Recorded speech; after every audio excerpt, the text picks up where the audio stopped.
जी, जीवन में लगातार असफलता मिलना और कार्यों में विलंब होने का क्या अर्थ समझा जाए? यदि पाप, पूर्व पाप, वर्तमान पाप, इसको संभाल लो। पूर्व पाप को नष्ट करने के लिए भगवान की शरणागति है, वो वर्तमान के लिए सत्संग है। बुद्धि को शुद्ध करो, वर्तमान में कोई पाप ना हो, और नाम जप करो भगवान की शरण में होके। पाप ही है जो हमारी सफलता, हमारे सुख संविधान में बाधा पहुंचाता है। अनेक जन्मों का पाप हमें परेशान करता है। इसलिए भजन के बिना शांति नहीं। राधा राधा जपो, खूब राधा राधा जपो, अभी सफलता मिल जाएगी। हम हर व्यक्ति से चाहते हैं कि अपने शरीर से किए हुए पाप का मार्जन करने के लिए किसी की सेवा करो, पशु पक्षी की सेवा करो, कोई मनुष्य बीमार हो उसकी सेवा करो। सेवा के बिना शरीर पवित्र नहीं होता। तो घर में बड़े बूढ़ों की सेवा करो, उनके शरीर दबाओ, उनके कपड़े धो, उनके सौंठ फेंको, उनको सुंदर भोजन पाओ, अभी बुद्धि शुद्ध हो जाएगी। उनके आशीर्वाद से अभी सफलता शुरू हो जाएगी। अपमान करना, बड़े बूढ़ों का मनमानी आचरण करना, नशा करना, गंदे आचरण, इससे सफलता थोड़ी होती है। यही हमें दुख का कारण बनते हैं, यही हमें दुख देते हैं। तो अच्छे आचरण वाले बनो। तो पुराने जन्म क्यों नहीं? अब देखो हमारे पुराने जन्मों तो है, किडनी फेल है तो पुराने जन्मों का ही तो है। पुराने जो पाप हैं वो आकर के दुख देते हैं। तो नाम जप और बढ़ाओ। विचार करो, जब थोड़ा बड़ा धर्म कर्म कर रहे हो, नाम जप कर रहे हो, तब ये हालत है। अगर ये ना करते होते तो क्या हालत हो जाती? डूबने वाले को तिनके का सहारा होता है, तो भगवान के नाम का सहारा ले लो भैया। ये बहुत दुर्गतिपूर्ण संसार है। मैं भगवान के प्रेम में डूबना चाहता हूँ, भगवान के भजन में डूबना चाहता हूँ, तो हर समय हाय हाय मच जाएगी हृदय में कि एक सेकंड भी नाम न छूटने पावे। बात तभी आएगी जब नाम पे महत्व बुद्धि हो जाएगी। नाम से बढ़कर कुछ नहीं है। अगर नाम छूटा तो हमारा जीवन बेकार। प्रणाम महाराज जी, 1 महीने बाद मेरी शादी है। मेरे नए जीवन में प्रवेश करने जा रही हूँ, पर मन में एक भय है, मैं परिवर्तन से डर लग रहा है। महाराज जी, इस परिस्थिति में क्या करें? डरो, डरने की जरूरत नहीं। भगवान का भरोसा रखो। भगवान मंगल भवन है, जो करेंगे वो मंगल ही करेंगे। और भगवान से ही प्रार्थना करो, भगवान से ही आराधना करो कि मेरे जीवन यात्रा मंगलमय हो। थोड़ा डर भी बना रहेगा तो अच्छा रहेगा। अंदर अगर डर रहेगा तो भगवान का भरोसा पक्का रहेगा, भगवान की याद बनी रहेगी। डर भी अच्छा है, वो डर जो हमको सतमार्ग में ले जाए अच्छा है। भगवान का भजन तो छोड़ो ही मती। दुख मिले या सुख, भगवान का भजन पकड़ लो। सब ममता भगवान के चरणों में समर्पित करके नाम जप करो तो निकल चलोगे इस संसार में। यहाँ सफलता क्या रुपया मिल जाना, सफलता क्या नौकरी मिल जाना। कितने दिन नौकर बने रहोगे, कितने दिन पदाधिकारी बने रहोगे? मरोगे तो है ही फिर। इसलिए उस दिन की याद करो जिस दिन यहाँ से चलना है।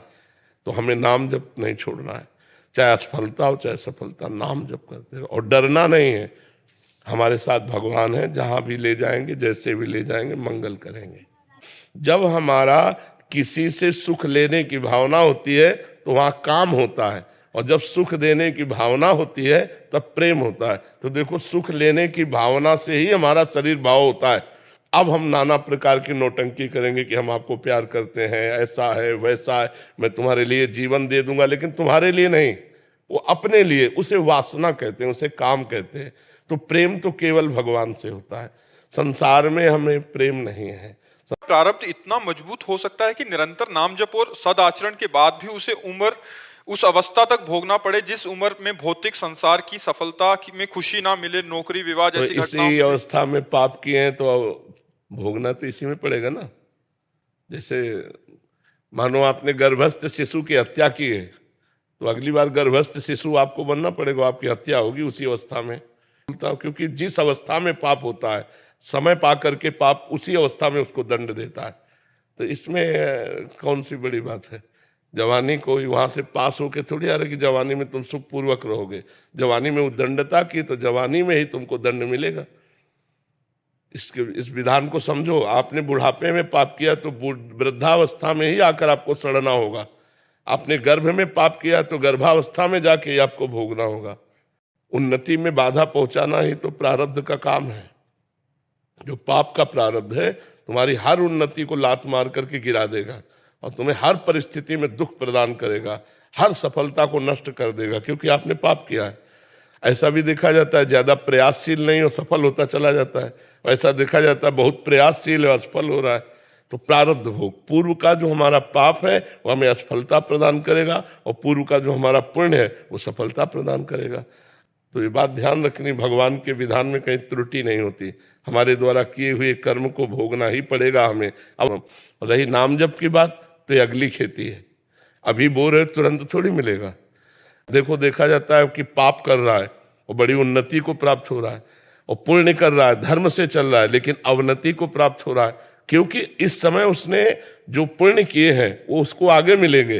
वो जो उसने पूर्व में पाप किए, इस समय उसका नंबर चल रहा है पाप का, और वो जो आदमी पाप कर रहा है वर्तमान में, उसका पुण्य का नंबर चल रहा है। उन्नति पे उन्नति होती चली जा रही है, पाप पे पाप वो कर रहा है। जिस समय वर्तमान का पाप और पूर्व का पाप एकत्रित होगा, उसी समय वो नष्ट हो जाएगा। नाम जप करो, गलत आचरण भूल कर ना होने पावे, तो तुम्हारा जीवन मंगल में हो जाएगा। प्रारब्ध कब तक गिराएगा, कितना होगा आखिरकार। भगवान नाम हमारे पास है, धर्म आचरण करते हैं, परोपकार करो, इसीलिए हम कहते हैं परोपकार करो। शरीर से जो पाप होते हैं दूसरों की सेवा से बहुत जल्दी नष्ट हो जाते हैं। कितने ऐसे वयोवृद्ध फुटपाथ में बैठे रहते हैं जिनको घरों से निकाल दिया गया है, जो अर्थ से अव्यवस्थित है, उनकी व्यवस्था कर दें। 1 घंटा जाकर उनको कपड़ा पहनाया, भोजन पहनाया, दवा की बात पूछ ली, इससे बहुत जल्दी पाप नष्ट होते हैं।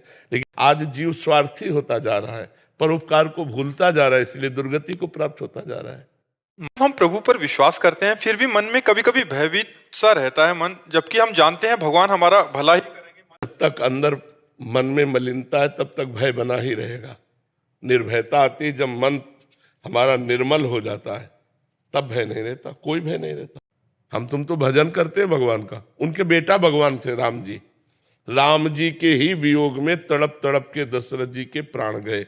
अब ये महान हुआ कि भगवान के वियोग में गए, लेकिन पुत्र वियोग में ही तो गए ना। हम जो कर्म हमसे बनेंगे उनको हमें भोगना पड़ेगा। तो हमारे भजन करते हुए जो भय रहता है वो पूर्व का पाप है। तो और नाम जप करो और भगवान का भजन करो, तो अपने आप हृदय पवित्र होगा, तो भय खत्म हो जाएगा। हमारे पास भगवान है, इस समय में भी भगवान है, भगवान हमको प्यार करते हैं, तो हमें फिर मार कौन सकता है। निर्भय हो जाए, लेकिन हमारे पाप अंदर है, वो हमें संकल्प विकल्प कराकर भयभीत कराते रहते हैं। तो नाम जप करो, भगवान की कथा सुनो, किसी की भी सेवा कर दो, तुम्हारा मंगल हो जाएगा। किसी मनुष्य की, किसी पशु पक्षी की, किसी के कभी ऐसा अवसर भगवान दे कि कोई तड़प रहा है और आपको धन लगा के, तन लगा के सेवा करनी पड़े, तुरंत कर देना, फिर देखना आपका काम बन जाएगा। सारी विपत्तियां धीरे धीरे हट जाएंगी और संपत्ति आने लगेगी। जी, भगवान गोविंद ने गौ सेवा की, गाय चराई, गायों को दुलार किया। तो अगर हम गौ सेवा कर रहे तो अपने मानो धर्म का पोषण कर रहे हैं। गौ हमारे धर्म का प्रतीक है। आज लोभवशात लोग जो है गौ सेवा का त्याग कर रहे हैं। गुरुदेव, हम अपने जीवन में विवेक और गुणों की शुद्धता कैसे ला सकते हैं? परम मंगल नाम, परम आनंददायक नाम, नाम जितना हम जप करेंगे उतने हमारी बुद्धि पवित्र होगी, और पवित्र बुद्धि में विवेक का जागरण होता है। नाम जपने से बुद्धि पवित्र हो जाती है। पवित्र बुद्धि की पहचान भगवान के सिवा कुछ अच्छा न लगना। भगवान और भगवान का नाम केवल प्रिय लगने लगे तो जान लो हमारी बुद्धि पवित्र। संसार और संसार के भोग अच्छे लगे, मानो बुद्धि हमारी अपवित्र।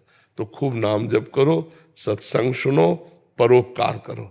महाराज जी, मैं स्वार्थ भाव से पूजा करता हूँ, मैं निस्वार्थ भाव से इसको कैसे मैं परिवर्तित करूं? स्वार्थ करते करते निस्वार्थ हो जाओगे। सबकी साधना स्वार्थ से ही होती है। प्रारंभ में कोई करे तो चाह से होती है, और अचाह स्थिति पहुंचा देना यही साधना है। किसी भी तरह भगवान से जुड़ना तो भगवान है मंगल भवन अमंगल हारी। भगवान मंगल भवन है। हम जैसे भी भगवान से जुड़ते हैं हमारा मंगल प्रारंभ हो जाता है। श्रद्धा विश्वास बनेगा। अगर हमारा श्रद्धा विश्वास भगवान में बन गया तो ये जीवन सफल हो जाएगा बच्चा। नहीं तो जीवन को भटकते भटकते अनंत जन्म व्यतीत हो गए। अब ये मनुष्य जन्म भी इसी में चला जाएगा। पढ़ो लिखो, नौकरी करो, दुल्हन लड़का बच्चा भोग सामग्री, मर जाओ। ये मनुष्य जन्म भगवत प्राप्ति के लिए है। जिस दिन ये बात समझ में आ गई उसी दिन सकामता नष्ट हो जाएगी। पर नाम जप करो, आप सत्संग सुनते रहो, नाम जप करते रहो, अपना जो पढ़ाई लिखाई है उसे करते रहो। धीरे धीरे भगवान सब संभाल लेंगे।